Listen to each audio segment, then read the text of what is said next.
ফ্রিজে রান্না করার মতো তেমন কিছু না থাকলে হঠাৎ বাজারে গিয়ে যেটা নিয়ে আসে আর কি। তো চলো হুটহাট বাজারটা একটু তোমাদেরকে দেখাই। প্রথমে দেখলাম একটা মুরগি। আমার জামাইটা এখন বড় বেশি সুখী হয়ে গেছে, কারণ ওই যে আমি মুরগি কেটে কেটে রান্না করে দেখাই, এখন এই জন্য মুরগি আর কেটে আনে। এর সাথে নিয়ে আসলো চিংড়ি। তো যাই হোক, এদিকে আমি আগে মুরগিটা কাটতে বসে গেলাম, আর আমি চুল খোলা রেখে কিভাবে রান্না করি এটা নিয়ে অনেকে তো চুল খোলা রেখে রান্না করে ঢুকতেও পারে না, আর আমি কি করে করি এদিকে অনেকে জানতে চাই। আসলে ভেজা চুল বাঁধা যায় না, মানে চুল খোলা রাখতে পারবো, তারপরেও ভেজা চুল বেঁধে রাখতে পারবো না। আমি এইমাত্র ফ্রেশ হয়ে এসেছি, চুলটা যেহেতু ভিজে এই জন্য আর বাঁধলাম না, খোলা চুলে কাজে রেখে গেলাম। তবে আমার অভ্যাস আছে, বলা যায় আমি পারি। এত চুল খোলা রেখে কাজ করি, তারপরে কিন্তু আমার খাবারে কোনোদিন চুল পাই না। তো মুরগিটা মোটামুটি আমার কাটা শেষ হয়ে গেছে, তবে এখান থেকে কিছু ছোট ছোট পিস করে কেটে নিচ্ছি মেয়ের জন্য। পরে ওকে ফ্রাই করে দিব, এইভাবে করে দিলে সে খায়। আগে আমি কিভাবে জানতাম না মুরগি কাটতে হয়, তবে এখন পারি। আর জানি না পাড়াটা কতটুকু পারফেক্ট হলো, মানে মুরগি কাটাটা কেমন হলো সেটা তোমরা জানাবে। যাই হোক, এদিকে ধুয়ে দিয়ে নিচ্ছি। তবে আজকে একটু খুব তাড়াহুড়া করতেছি, কারণ হাতে সময় কম, আমি একটু দেরিতে রান্না করে ঢুকেছি। যাই হোক, মুরগি কাটা শেষ করে এরপর কিছু পেঁয়াজ আর টমেটো কেটে নিচ্ছি। কাটাকুটি না আগে থেকে থাকলে রান্নাটা একটু সহজ হয়, তবে কি জানো, এরকম পেঁয়াজ বা টমেটো কোনো কিছু কেটে রাখলে আমার ভালো লাগে না। আমার তখনই কেটে দিলে ভালো লাগে, এই জন্য আমি যখন এগুলো তখনই কেটে কেটে রান্না করি। আর এদিকে আমি আগে মাংসটা বসিয়ে দেবো। এই তো পেঁয়াজ আর আদা রসুন গুলো একটু তেলে ভেজে নিয়ে এরপর একে একে মশলাগুলো দিয়ে দিলাম, বরাবর যেভাবে মুরগির মাংস রান্না করি আর কি। তো একটু পানি দিয়ে হালকা করে আগে মশলাগুলো কষিয়ে নিব।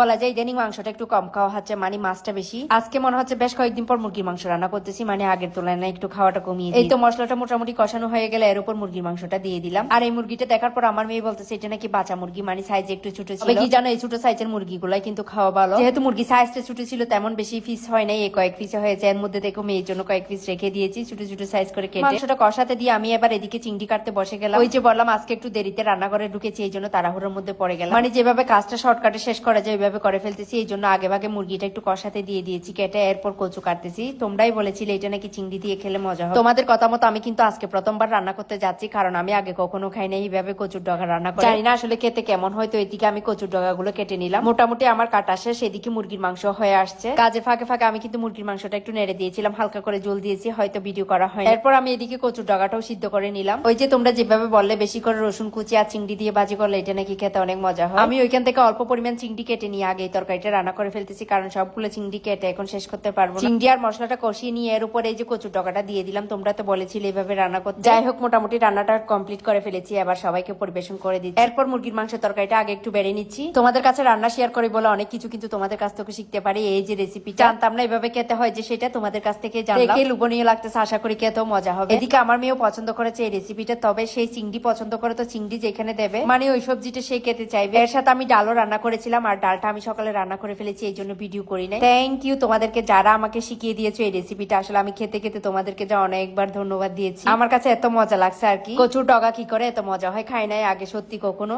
আগে কচু আনলে আমি এই জিনিসটা ফেলে দিতাম, আজকে